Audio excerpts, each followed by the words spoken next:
आज की कहानी का शीर्षक है जायदाद एक मालिक दो।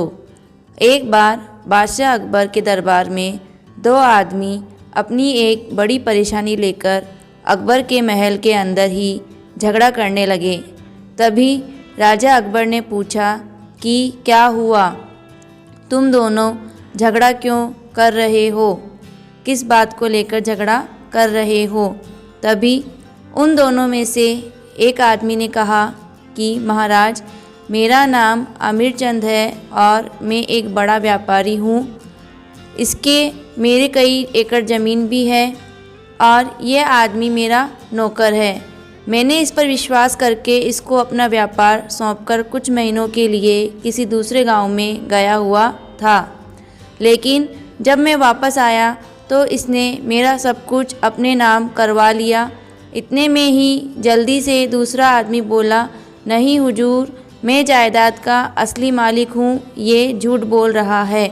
दरअसल ये मेरा नौकर है और गांव से बाहर मेरी कोई एकड़ ज़मीन भी है और मैं कुछ महीनों के लिए गांव से बहुत दूर व्यापार के लिए गया था, लेकिन जब मैं वहां से वापस लौटा तो मुझे पता चला कि मेरे इस नौकर ने मेरी सारी ज़मीन अपने नाम करवा ली और इसने मेरे सारे ऊँट बकरे बकरी सब कुछ बेच दिया और उससे कमाई गई सारी दौलत को अपने नाम पर करा लिया।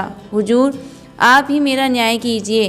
तभी अकबर भी उन दोनों की पूरी बात सुनकर बड़ी ही सोच में पड़ गए। तो बादशाह अकबर ने अपने सभी मंत्रियों से पूछा कि ऐसा कोई है जो इन दोनों आदमियों में से बता सके कि इनमें से असली मालिक कौन है। लेकिन बादशाह अकबर के सभी मंत्रियों में से किसी के पास भी उसका हल नहीं था। तभी बीरबल झट से खड़ा हो गया और खड़ा होकर बोला कि महाराज, ये परेशानी तो मैं चुटकियों में हल कर सकता हूँ।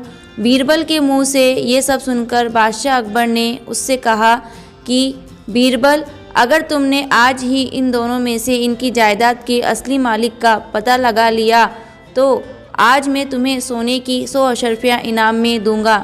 तभी बीरबल ने उन दोनों आदमियों को अपने पास बुलाकर कहा कि तुम्हें शायद पता नहीं कि मेरा नाम बीरबल है और मैं किसी भी इंसान के दिमाग में चल रही हर बात को पढ़कर बता सकता हूँ और चाहकर भी तुम दोनों मुझसे सच को छुपा नहीं सकते।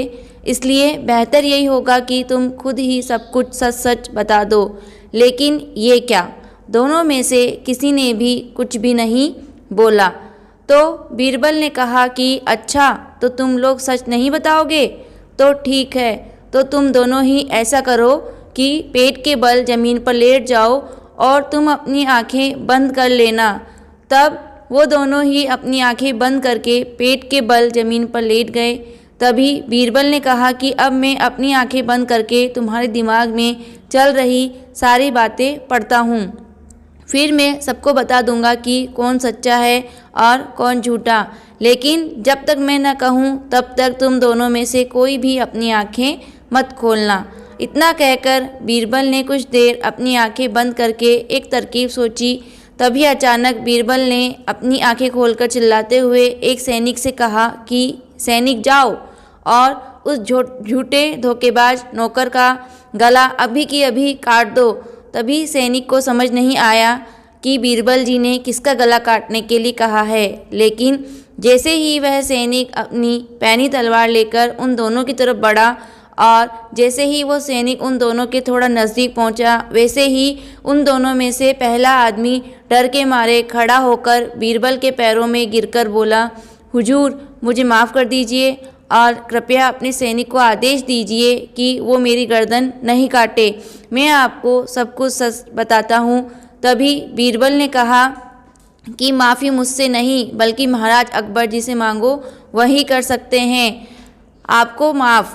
तभी वो अकबर के पैरों में गिरकर बोला, हुजूर, मैंने इस आदमी की दौलत चुराई है और मालिक मैं नहीं, आमिर चंद का नौकर हूँ।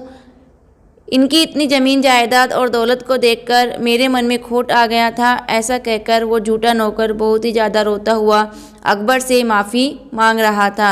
इस तरह बीरबल ने अपनी अक्लमंदी से झूठ और सच का पता लगा लिया और आमिर चंद को उसकी सारी जायदाद वापस मिल गई। फिर बाद में बादशाह अकबर ने भी खुश होकर बीरबल को उसका इनाम 100 सोने की अशर्फियाँ सबके सामने बड़े ही सम्मान के साथ दिया। धन्यवाद। चैनल पर नए हैं तो चैनल को सब्सक्राइब करें, वीडियो को लाइक करें, शेयर करें।